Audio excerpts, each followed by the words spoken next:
Son prosperados aquellos que hacen que el evangelio se predique en cada lugar donde hay personas. Dios prospera a aquellos que aman las misiones, que aman el plantar iglesias, que hacen lo necesario para que haya un lugar de predicación en donde todas las personas se puedan reunir, adorar a Dios. Así que nuestro mandamiento ya no solamente es orar por Jerusalén, nuestro mandamiento es orar para decir: Señor, que en todo el mundo pueda haber una iglesia donde las personas se reúnan para adorar a Dios. Y estamos estudiando el libro de Romanos e iniciamos el capítulo 10, ¿sí?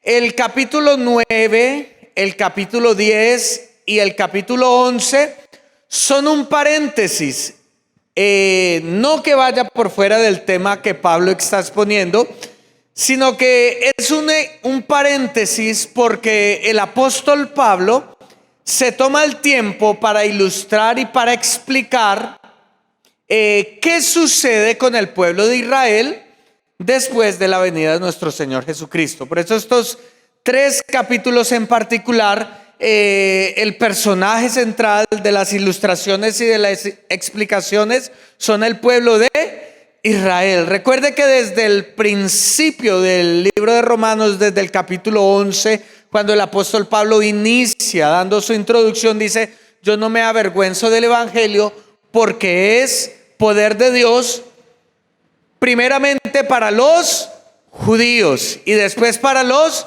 gentiles. Entonces ya él en los 8 capítulos ha explicado cómo ocurre la salvación de nosotros los gentiles, de aquellos que no somos del pueblo de Israel. Y ahora en el capítulo 9, 10 y 11 nos explica qué ocurre o qué ocurrió o qué está ocurriendo con el pueblo de Israel. Y aprovechando de que en este momento Israel está siendo el centro de las noticias del mundo, gracias a Dios ya la guerra en Irak ha venido desescalando. Hace 8 días estaba un poco más tenso, pero sigue habiendo bombardeos en Palestina, misiles que se lanzan, treguas, posibles acuerdos de paz, después se levanta uno. Entonces la pregunta que queríamos contestar es: ¿cómo un creyente reacciona ante las guerras en Israel? ¿Cierto? ¿Por qué? Porque he escuchado muchas posturas y hablamos hace 8 días que frente a la guerra de Israel, frente a las guerras que Israel está teniendo, pues hasta aprovechan los políticos para sacar partido y para sacar provecho, ¿verdad? Y explicamos un poco cómo en el mundo las ideologías políticas que son de derecha son pro Israel y las ideologías políticas que son de izquierda son pro Palestina. Y aprovechan un conflicto que está a miles de kilómetros en otro continente para sacar réditos políticos. Entonces uno ve marchando con ciertos tipos de banderas, con ciertos tipos de arenga. Y entonces dijimos cuál debe ser la posición de la iglesia frente a cualquier tipo de ideología. De que la iglesia no puede ser ni de derecha, ni puede ser de izquierda, ni puede ser de centro, sino que la iglesia, que es la encargada de guardar la moral del mundo para que la tierra sea bendecida, debe defender primeramente los principios. Y que cualquiera de los partidos, cualquiera de las ideologías políticas que defiendan los principios bíblicos, como los explicamos hace 8 días, como la vida, el matrimonio de 2 géneros, como la propiedad privada, entonces ahí sí la iglesia puede discernir hacia qué lado ir, sin importar el color, la ideología y todo esto. Ahora, ¿por qué? Pues nos explica Pablo en el capítulo 10 qué es lo que sucede con Israel. Y llegamos a la primera conclusión de que Israel tiene unas características. Dijimos que Israel tenía celo sin consentimiento, ¿verdad?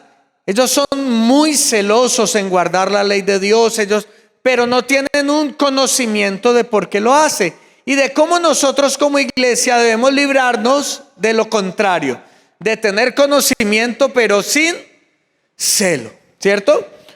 Número 2, dijimos que Israel es rebelde y contradictor, que hace parte de la naturaleza de esto. Pero debemos continuar en el pasaje porque en estos 3 capítulos hay 2 mandamientos para la iglesia del Señor frente a Israel. ¿Qué debe hacer la iglesia frente a Israel? Ya dijimos que la iglesia no debe estar a favor de ninguna guerra, bien sea de un bando o de otro. Y ahora viene el apóstol Pablo y nos da 2 mandamientos, 2 ordenanzas para la iglesia de Dios frente a Israel. Y el primero de ellos lo encontramos en el capítulo 10, versículo 1. Capítulo 10, versículo 1 del libro de Romanos.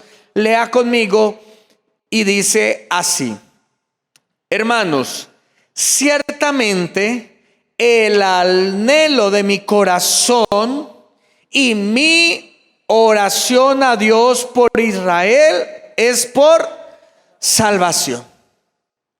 Entonces, ya después de haber visto lo que no debe hacer la iglesia frente a las guerras y frente a la nación de Israel, ahora vamos a ver los 2 mandamientos que hay para la iglesia frente a la nación de Israel y frente a las guerras que estamos viviendo. Y el primer mandamiento, como lo acabamos de ver ahí en el pasaje, es que la iglesia se tiene que levantar en oración. Diga conmigo, oración. Es lo primero que la Biblia nos pide a nosotros, que tenemos el conocimiento, que tenemos la verdad de Dios. Oren por Israel. Oren por Israel. ¿Por qué? Vuelvo y le digo, porque como nación, Israel es una nación, es un país. Y esto ha querido dividir a la iglesia. Y el mundo, las personas de afuera tienen una concepción equivocada y errónea de lo que es la iglesia. Le pongo un ejemplo. Cuando ocurrió el estallido social, en el cual se levantó lo que se denominó la primera línea, en donde se levantaron muchos jóvenes y empezaron a hacer actos vandálicos y empezaron a salir a las marchas. ¿Qué es lo que pedían ellos de nosotros cuando estaban haciendo esta insurrección frente al gobierno? ¿Qué le pedían a la iglesia? ¿Usted se acuerda? Hace 4 años, ¿qué nos decían que teníamos que hacer? ¿No se acuerda?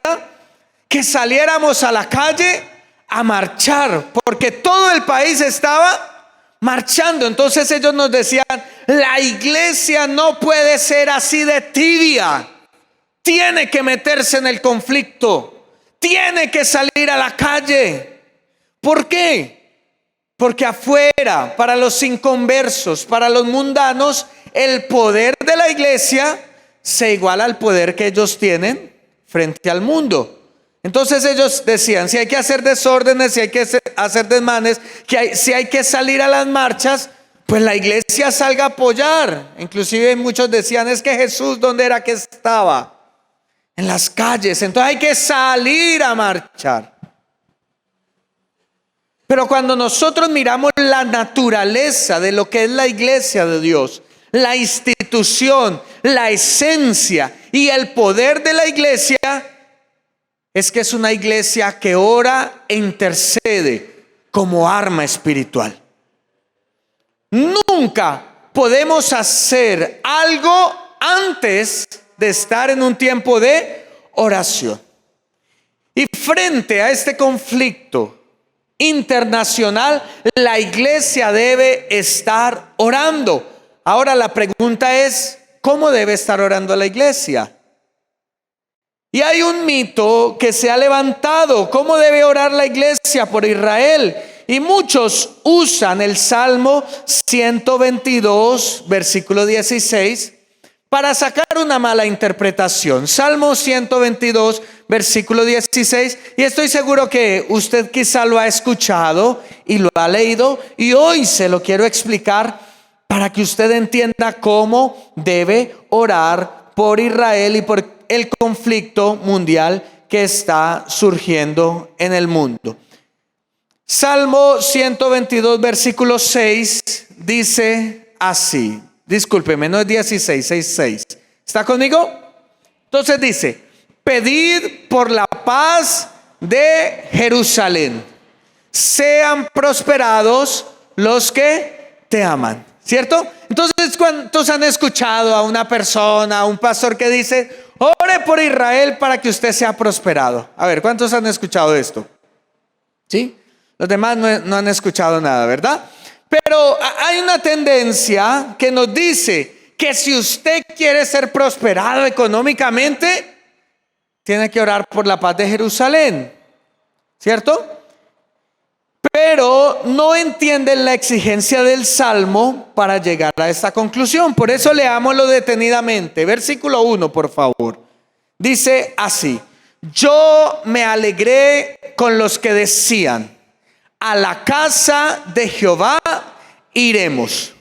Nuestros pies estuvieron dentro de tus puertas, oh Jerusalén. Jerusalén, que se ha edificado como una ciudad que está bien unida entre sí. Y allá subieron las tribus de Jehová, conforme al testimonio dado a Israel, para alabar el nombre de Jehová. Porque allá están las sillas del juicio, los tronos de la casa de Dios. Pedid por la paz de Jerusalén. Sean prosperados los que te aman. Sea la paz dentro de tus muros y el descanso dentro de tus palacios.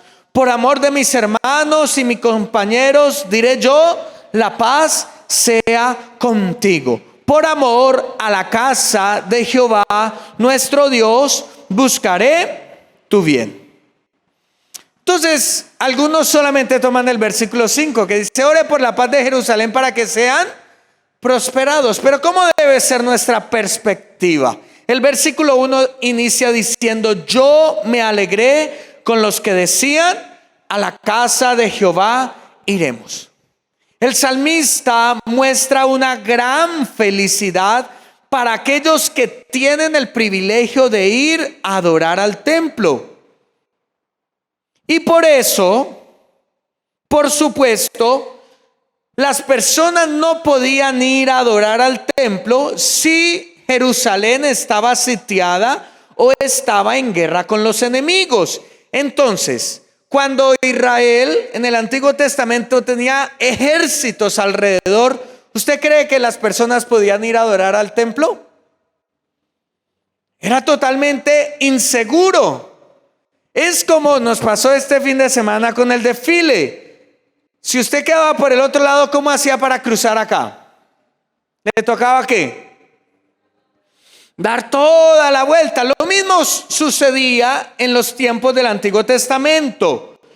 Si Jerusalén estaba en guerra, todas las demás tribus de Israel no podían ir a adorar al templo. Porque ¿cómo estaba la ciudad? Cerrada herméticamente para que sus enemigos no entraran. Por eso el salmista está diciendo: oren por la casa de Jerusalén, por Jerusalén, no porque Jerusalén sea tan importante, sino que porque es importante ir a adorar a Dios. ¿Me estoy haciendo entender? Es decir, que en sí la bendición no está en Jerusalén, sino que la bendición está en ir a adorar a Dios. El salmista pide que oren por la paz de Jerusalén, no porque sea una ciudad mística o especial, aunque para el salmista y el pueblo judío sí lo eran. Él pedía que oraran porque en ella se puede ir a adorar a Dios. Y hoy usted no tiene que ir a adorar a Israel para ser escuchado por Dios. No hay que hacer una peregrinación a los lugares históricos del cristianismo o del judaísmo, No, usted tiene una comunidad espiritual llamada la Catedral de Vida. Y usted se alegra cuando puede venir a adorar junto con los demás hermanos el nombre del Señor. Por eso yo no puedo venir triste a adorar a la casa de Dios. Yo tengo que venir en alegría, en júbilo. Usted se alegra cuando adora el nombre del Señor. Dice, sean prosperados todos aquellos que aman adorar a Dios. Es el centro del pensamiento del salmista. ¿Quieres ser prosperado? No depende de una nación, no depende de una guerra. Tu prosperidad y mi prosperidad depende si yo soy un adorador de aquel que da la bendición. Es por eso que nuestra oración debe ser porque en cada país, por supuesto, incluyendo a Israel, haya una iglesia y haya un templo para adorar a Dios.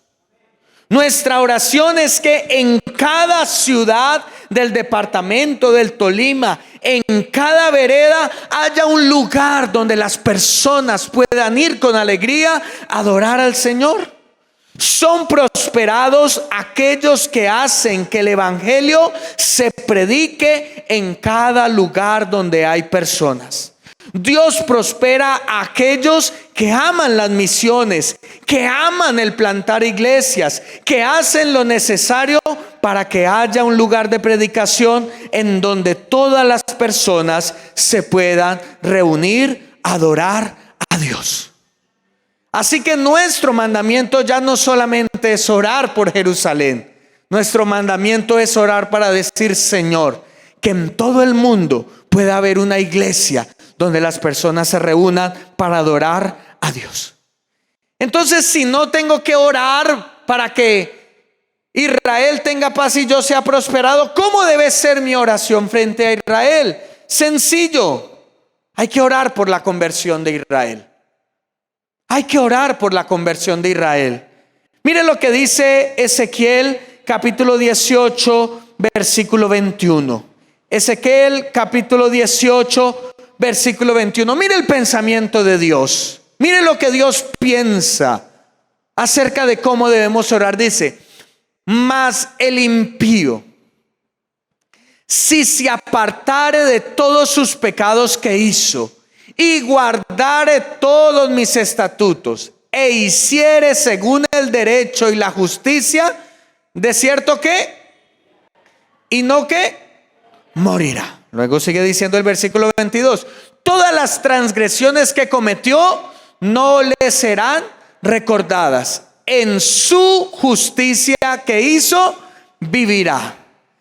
Quiero yo la muerte del impío, dice Jehová el Señor, no vivirá si se aparta de sus caminos, mas si el justo se apartare de su justicia y cometiere maldad e hiciere conforme a todas las abominaciones que el impío hizo, ¿vivirá él?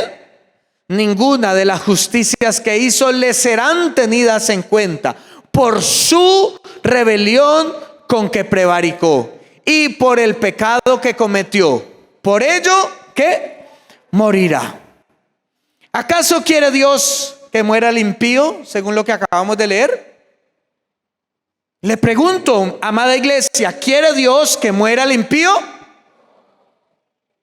Me hago otra pregunta. ¿Se entristecerá Dios cuando muere un judío porque es judío?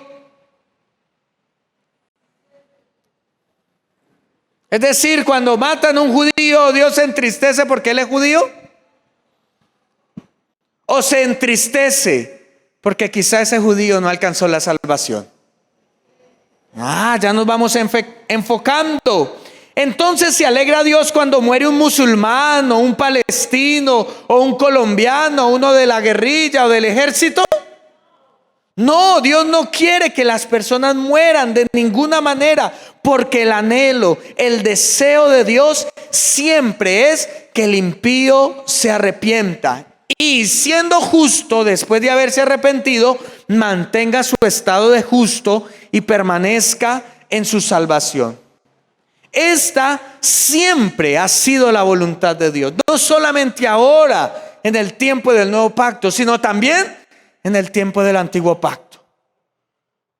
Y usted me dirá, pero pastor, es que esos pasajes están en el Antiguo Testamento. Miren entonces el mandamiento para la iglesia. Primera de Timoteo capítulo 2 versículo 1 al 4. Y dice así: exhorto ante todo que se hagan ¿qué? Rogativas, oraciones, peticiones y acciones de gracia por todos los hombres. Diga conmigo, por todos los hombres. Otra vez, diga fuerte, por todos los hombres. ¿Qué significa esto? ¿Que la iglesia debe orar solamente por Israel? Por todas las naciones. ¿Que la iglesia solamente debe orar por las naciones que hablan español?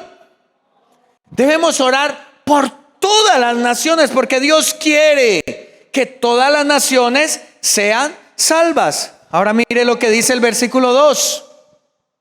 El versículo 2 dice así: también oren por ¿quiénes? Por los reyes y por todos los que están en eminencia, para que vivamos quieta y reposadamente en toda piedad y honestidad. Es decir, que luego dice que la iglesia debe orar por ¿quién? En este caso dice los reyes, porque entonces habían reyes. Hoy en día, ¿por quién debemos orar? Por los presidentes, por los primeros ministros, por los jeques, porque sin importar el sistema de gobierno que tenga la nación, hay que orar por sus líderes. Ahora, ¿por qué hay que hacerlo? Porque Dios quiere que nosotros podamos vivir quieta y reposadamente en toda piedad y honestidad. Es decir, para que vivamos en paz. Esta debe ser la oración de la iglesia. Señor, trae paz. Y no oraciones y tendencias bélicas. Porque hay personas que su oración es agresiva. Su oración es bélica, su oración es guerra. Señor, mata a estos, Señor, mata a aquellos. Como si nosotros fuéramos los jueces del mundo y quienes decidieran quiénes son buenos y debieran morir y quiénes son malos y debieran morir. Por eso Dios dice: no, oren por todas las naciones y por sus presidentes, incluyendo por Colombia y nuestro presidente. Si está haciendo mal las cosas, el versículo 1 nos dice cómo debemos orar, ¿cierto? Rogativas, oraciones, peticiones y acciones de gracia. ¿Por qué? Porque nosotros como iglesia no nos podemos matricular a ningún presidente ni a ningún gobierno. Nuestro mandato es estar orando por ellos. Ya después de haberlo escogido, ¿qué podemos hacer? Nada podemos hacer, ya pensemos más adelante. Pero ahora, mientras dure un periodo presidencial, un periodo de alcaldía, un periodo de gobernación, ¿qué tenemos que hacer? Pastor, pero es que me cuesta tanto. Claro que nos cuesta. Pero si los que están en eminencia tienen la paz de Dios en su corazón, entonces ¿cómo los colombianos no vamos a vivir tranquilos? Si los presidentes del mundo no tienen paz, entonces el mundo va a crecer, el mundo va a avanzar. Pero si estamos en guerra, no va a ser así. Porque ese es nuestro legado, el legado que dejó nuestro Señor Jesucristo cuando dijo en Mateo 5, versículo 9: bienaventurados los pacificadores, porque ellos serán llamados hijos de Dios. Absténgase de tomar cualquier posición en una guerra. Recuerde que usted y yo fuimos llamados a ser pacificadores. Diga conmigo: yo soy un pacificador. Y mi oración debe ser pacificadora. Mire lo que dice Jesús. Eso es lo que demuestra que yo soy un hijo de Dios. Uno de sus discípulos se descarriaron con los samaritanos. ¿Y qué le dijeron a Jesús? Jesús, ¿tú quieres que ore para que caiga fuego y granizo del cielo y consuma a nuestros enemigos? ¿Y Jesús qué les dijo? Bienaventurados los que. Pero es que ellos son los malos. Sí, son los malos, pero ¿cómo quiere que les diga? ¿Los hijos del trueno? Mejor dicho, los bélicos, los peleones. No, usted y yo debemos mostrarnos al mundo con un mensaje de paz y de unidad. Y termina diciendo el versículo 3 y el versículo 4 de 1 de Timoteo capítulo 2. Porque esto es bueno y agradable delante de Dios nuestro Salvador. Y el versículo 4 une a la idea del Antiguo Testamento, el cual quiere que todos los hombres sean salvos y vengan al conocimiento de la verdad. Está diciendo allí, para concluir, oren por todos los hombres, por todas las naciones. Oren por las autoridades de las naciones, porque esto es bueno y agradable de Dios, porque siempre su voluntad será que todos los hombres sean salvos y vengan al conocimiento de la verdad. Entonces, ¿qué es lo primero que nos pide la Biblia que debemos hacer frente a Israel? Orar. Pero hay un segundo mandamiento. Versículo 14 y 15 del capítulo 10. Romanos 14 y 15. Capítulo 10, versículo 14 y 15. Hablando acerca de Israel, el apóstol Pablo toma las palabras del profeta Isaías cuando dice: ¿cómo pues invocarán a aquel el cual no han creído? Está hablando acerca de Israel. ¿Y cómo creerán en aquel a quien no han oído? ¿Y cómo oirán sin haber quien les predique? ¿Y cómo predicarán si no fuesen enviados? Como está escrito: cuán hermosos son los pies de los que anuncian la paz, de los que anuncian las buenas nuevas. La segunda misión que debemos hacer con Israel es evangelizarla, enviar misioneros. Y es el centro del pasaje y del pensamiento del apóstol Pablo. ¿Por qué hay que evangelizar a los judíos? Ya les dije, porque los judíos ya no son el pueblo de Dios y ahora necesitan salvación. Los judíos eran el pueblo de Dios antes de que Cristo viniera, porque ellos morían y estaban esperando la esperanza del Mesías. Pero Cristo vino hace 2025 años y ellos no creyeron que Jesús era el Mesías. Entonces dejaron de ser el pueblo de Dios y ahora el pueblo de Dios son todos aquellos que invocamos el nombre del Señor. Así que ellos dejaron de ser el pueblo de Israel y necesitan salvación. ¿Por qué necesitan salvación? Porque ya no son el pueblo de Israel. Pero ¿por qué no lo hacemos? ¿Alguna vez usted ha escuchado un misionero que vaya a Israel? Entonces decimos hay que enviar los misioneros a los musulmanes, a las tribus. Pero ¿sabe por qué la iglesia no envía misioneros a Israel? Porque hay un mito que dice que todos los judíos son salvos, entonces que ellos no necesitan. Y el apóstol Pablo dice: no, ellos son los que más necesitan escuchar el mensaje de Dios. Mire lo que dice el capítulo 11, versículo 5. Dice: así también, aún en este tiempo, ha quedado un remanente por gracia. ¿Qué significa esto? ¿Qué significa esto? Que solo aquellos que invoquen el nombre de Jesús serán salvos. Ellos necesitan que se les predique. Ellos necesitan que se envíen misioneros que hablen su mismo idioma, el idioma judío. El apóstol Pablo en el capítulo 11 contesta esta pregunta: ¿quiénes de los judíos hacen parte del pueblo del Señor? Y dice el versículo 1, capítulo 11, digo pues, ¿ha desechado Dios a su pueblo, es decir, a Israel? Y él mismo contesta, en ninguna manera. ¿Por qué? Porque también yo soy israelita de la descendencia de Abraham, de la tribu de Benjamín. No ha desechado Dios a su pueblo, el cual antes conoció.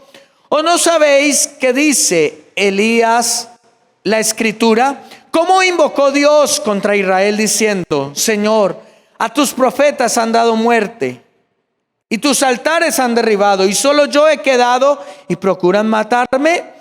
Pero, ¿qué dice la divina respuesta?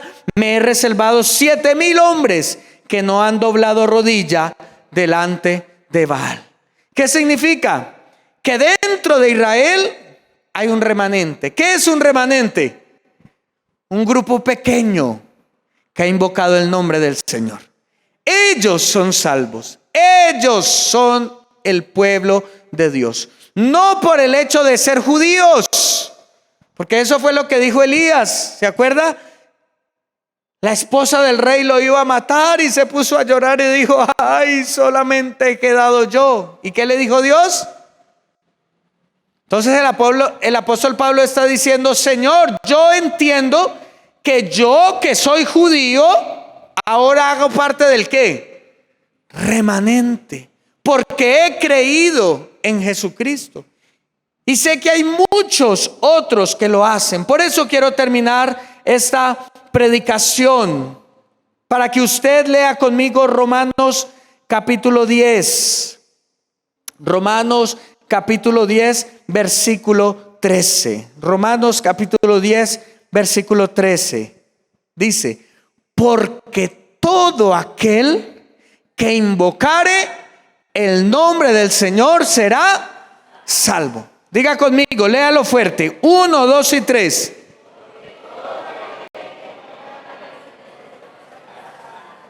Incluyendo a Israel.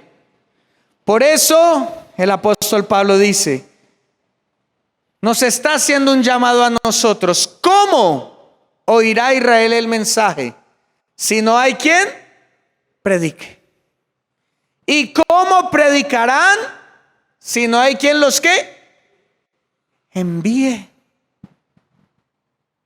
Entonces, mientras la iglesia, en vez de estar tomando partido para que Israel gane sus guerras, ¿qué es lo que debe estar haciendo la iglesia? Orando y evangelizando. Por eso, dice la Biblia, hermosos son los que, ¿de quién?